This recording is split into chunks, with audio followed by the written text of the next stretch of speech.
नमस्कार। सतीश शाह शो में आपका स्वागत है। आज एक बहुत महत्वपूर्ण घटना हुई है। एक पत्रकार जिनको सरकार ने विदेश जाने से बुधवार को रोक दिया था एक एयरपोर्ट पर, इमिग्रेशन अथॉरिटीज़ उनको रोका था सीबीआई के कहने पर। उन पर हाई कोर्ट के जज ने एक फ़ैसला दिया है कि न सिर्फ उनको जाने पर की जो पाबंदी लगी थी वो हटा दी गई है कोर्ट के आदेश से। साथ ही कहा गया है कि सीबीआई के डायरेक्टर को उनसे माफ़ी मांगनी चाहिए इस बात के लिए कि उनको उनका मानसिक एक हैरेसमेंट हुआ है, उनका नुकसान भी हुआ है, उनको जिस बात के लिए जाना था वो जा नहीं पाए। ये एक बहुत महत्वपूर्ण फैसला है और हाई कोर्ट का फैसला है।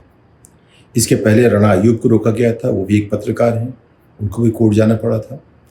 ये जो कोशिशें हो रही हैं, कहाँ तक इसमें सरकार किस स्तर पर कॉम्प्लिसिट है उसका हमें अंदाज़ नहीं है।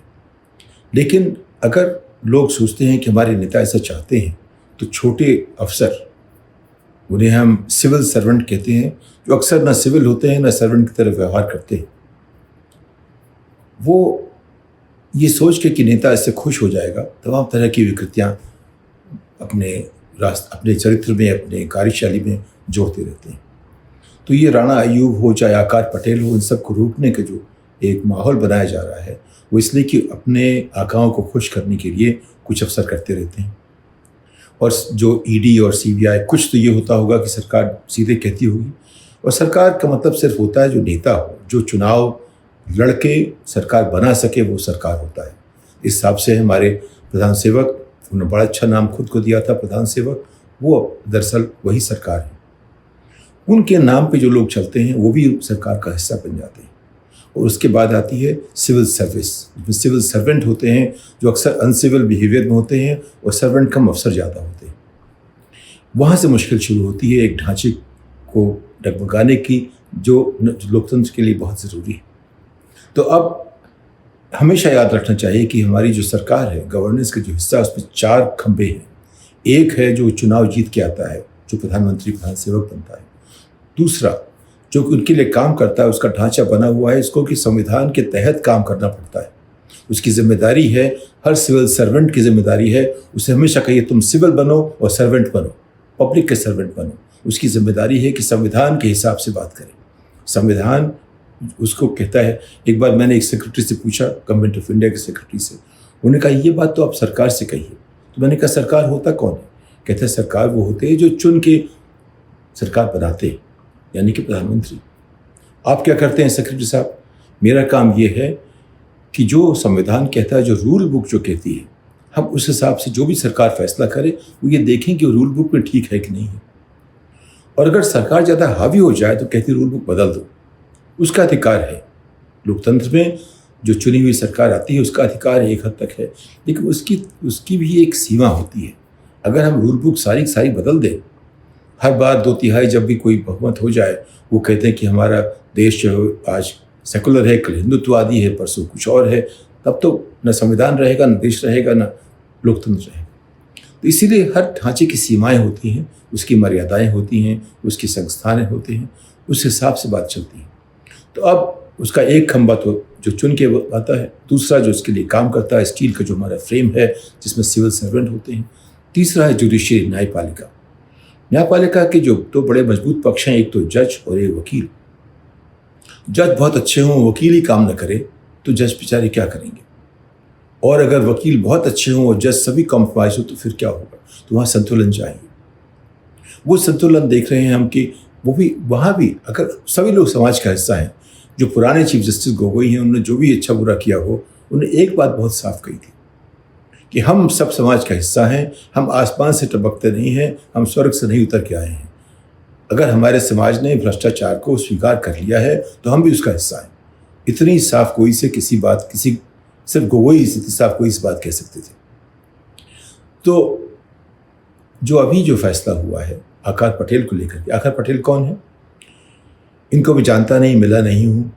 इनके कुछ एक लेख देखे थे, उत्सुकता थी ये व्यक्ति कौन है, क्यों इस तरह लिखता है। फिर पता लगा कि एमनेस्टी इंटरनेशनल की जो बोर्ड है इंडिया का, उसके भी चेयरमैन बन गए। मेरा उससे थोड़ा सा संबंध था। एक ज़माने में 1988 में मुझे एमनेस्टी इंटरनेशनल का नंबर 2 अपॉइंट किया गया था लंदन में। थोड़ा सा एक उसका अंदाज़ है उस ज़माने का, आपका नहीं है। लेकिन एमनेस्टी इंटरनेशनल ने दुनिया में तमाम लोगों को निजात दिलाई है ऑपरेशन से। कोई भी संस्था परफेक्ट नहीं होती और कोई भी संस्था सारे काम नहीं कर सकती है, लेकिन जिन्होंने, जैसे रेड क्रॉस है, एमनेस्टी है, इन लोगों ने जो हमारी जो सभ्यता को आगे ले जाने पिछले 100-150 साल में बहुत बड़ी भूमिका निभाई है। उसकी जो भारतीय शाखा के निदेशक मंडल के अध्यक्ष आकार पटेल बन गए थे।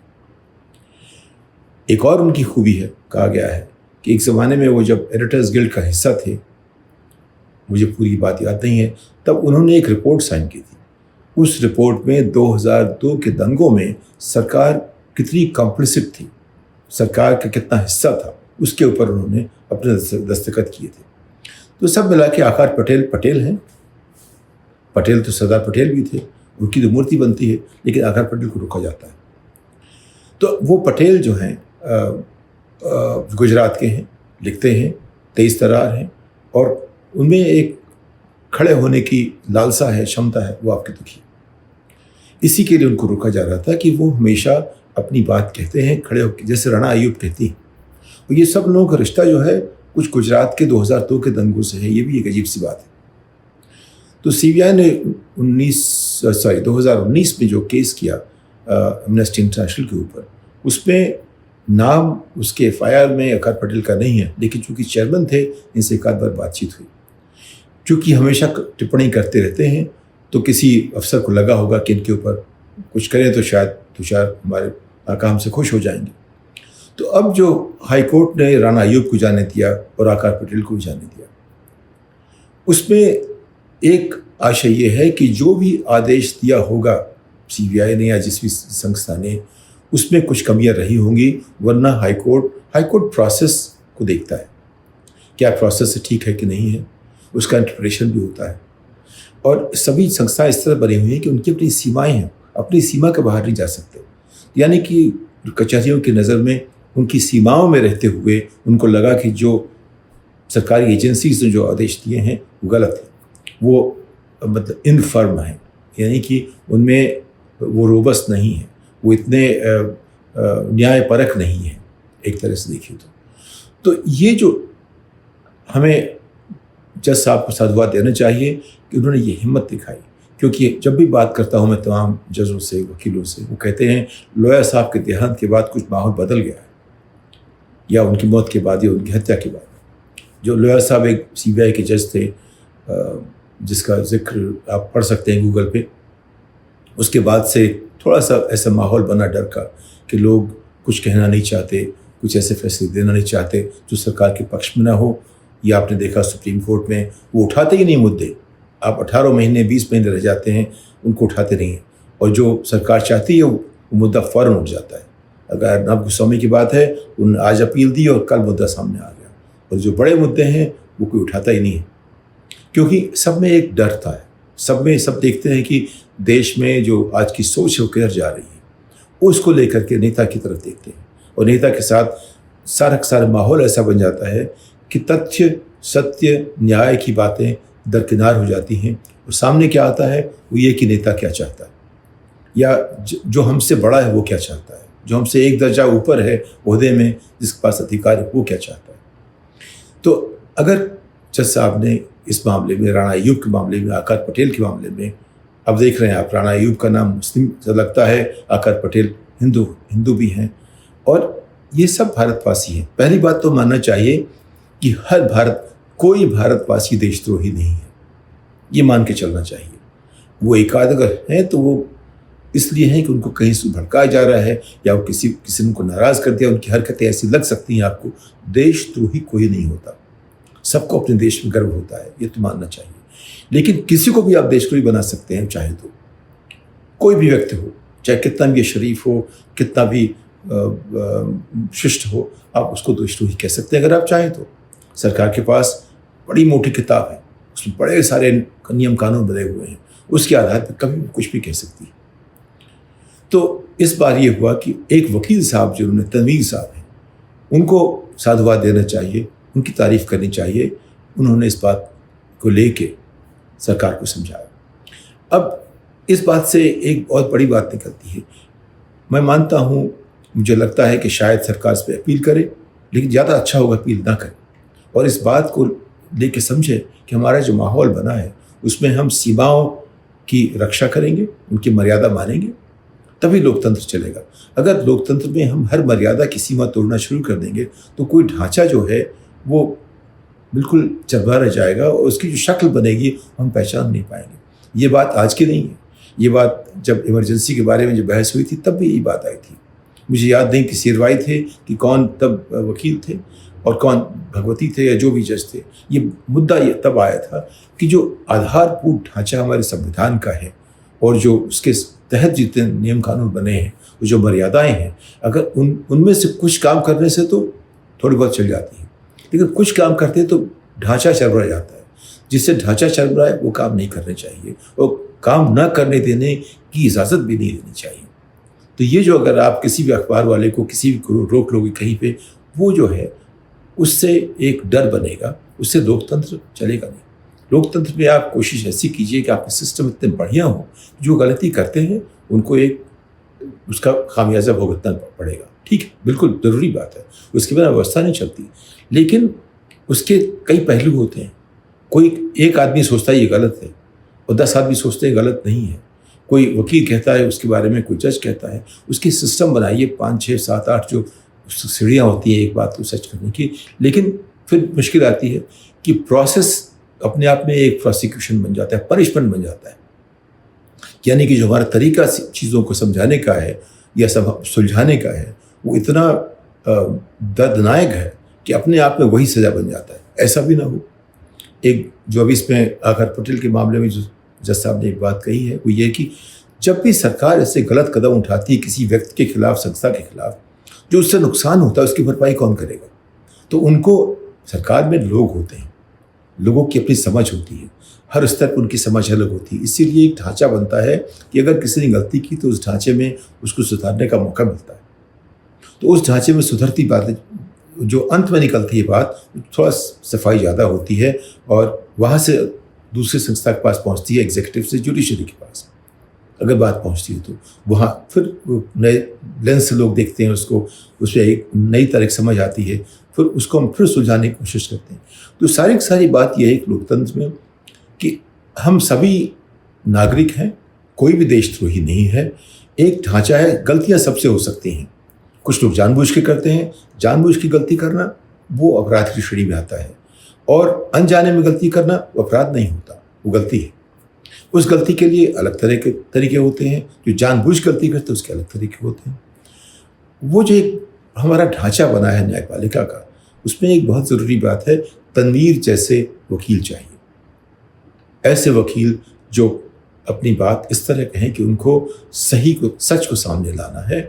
और जैसे सीबीआई से उन्होंने सिर्फ जज के मार्फत, यही नहीं कि अपना उनका ऑर्डर कैंसिल किया गया या कोर्ट ने उसको रद्द कर दिया, उसके ऊपर भी अपील है, लेकिन अब तक तो रद्द है। ये भी कहा गया है कि इसका मुआवजा देना चाहिए। तो ये अभी तक दुनिया भर में जो लोकतंत्र है वहाँ जहाँ पे जूरी का सिस्टम है वहाँ कभी कभार ऐसा हुआ है कि उन्होंने सरकार के खिलाफ, म्यूनिसिपैलिटी के खिलाफ, राज्य के खिलाफ जो भी कुछ फैसले किए हैं जिससे कि नागरिक को जो उसका नुकसान हुआ था उसकी भरपाई की गई। लेकिन अक्सर ऐसा होता नहीं है। इसकी भी एक प्रक्रिया होनी चाहिए। अगर सरकार गलती से किसी के साथ ऐसा करती हो, ये बात सिर्फ आकार पटेल और राणा अय्यूब के लिए नहीं है, ये लोग प्रसिद्ध हो चुके हैं। हम ये बात करें वो जो गरीब आदमी जिसकी आमदनी 3,000 रुपये से कम है, 5,000 रुपये से कम है, उसके लिए भी वही होना चाहिए। अरुण शौरी और मैं, हमने मिलके एक PUCL के साथ काम किया था। जस्टिस तारकुंडे रिटायर्ड हो चुके थे मुंबई हाई कोर्ट से, अरुण शौरी, रजनी कोठारी, मैं, अरुण जेटली, हम लोग साथ काम करते थे। और हमने PUCL की जो एक नींव डाली थी, उसमें एक था अंडर ट्रायल का जो किस्सा था कि देश में उस जमाने में इतने अंडर ट्रायल थे कि एक तब आबादी हमारी शायद 50 करोड़ के आसपास थी, 1980 की बात कर रहा हूँ, 50-55 के आसपास रही होगी। उसमें उस ज़माने में जो थे कई लाख, करीब मान लीजिए लगता था कि करीब 1% लोग जो हैं वो पड़े हुए हैं जेलों में अंडर ट्रायल की तरह। और अंडर ट्रायल वो होता है जिसका ट्रायल हो नहीं रहा है, और कई बार अंडर ट्रायल कई मामलों में ऐसा था कि अगर उनको सजा दी जाती, मान लीजिए सजा 10 साल की होती है, वो 20 साल से पड़े होते जेल में। तो उस पर अभी तक कोई ऐसी बात बनी नहीं। बहुत हम लोगों ने बात की, अखबारों में लिया, इंडियन एक्सप्रेस में और जनसत्ता में जो हम लोग काम करते थे वो किया, और PUCL ने बहुत काम किया। अगर अंडर ट्रायल एक भी देश में है कहीं पर भी, तो वो अपने आप में लोकतंत्र का हनन है। इस बात को लेकर के अगर हमारे वकील खड़े हों तो एक अलग बात बनेगी। तो मुझे लगता है कि एक शुरुआत तो हम नहीं कहेंगे, एक रैंडम सा एक इवेंट हुआ है जिसमें एक आशा किरण दिखती है। इसमें कितनी आशा हो ये हम अगले कुछ ही दिनों में साफ हो जाएगा। लेकिन इसी तरह हर अखबार वाले को जिसके साथ जाती हो आकार पटेल बनना पड़ेगा, राणा अयूब बनना पड़ेगा, खड़ा होना पड़ेगा, और हर वकील को तनवीर की तरह देखना पड़ेगा, और हर जज साहब को, जिन जज साहब ने CBI से माफ़ी मंगवाने की बात की है, इस तरह का बनना पड़ेगा। तभी लोकतंत्र की जो जड़ें मजबूत होंगी, इसका ढांचा ऐसा होगा कि हम लोग सब एक दूसरे का आदर कर सकें। हमारा विरोधी सरकार बनाए, ठीक है, अच्छी बात है, लेकिन विपक्षी दुश्मन नहीं होता। ये बात जो है हमेशा हर रोजाना साफ करनी पड़ेगी। हर विपक्षी दुश्मन नहीं होता, विपक्षी दुश्मन नहीं होता, वो हमारे अपोनेंट है। विपक्षी दूसरे पक्ष है, हर बात के कई पक्ष हैं, और वो दूसरे पक्ष का पक्षधर है। तो ये बात जो है हमें रोज साफ करनी पड़ेगी सबके सामने, और हमारे नेता अगर करें, इससे अच्छा कुछ नहीं होगा। इस बात के साथ अगली पायदान तक नमस्कार।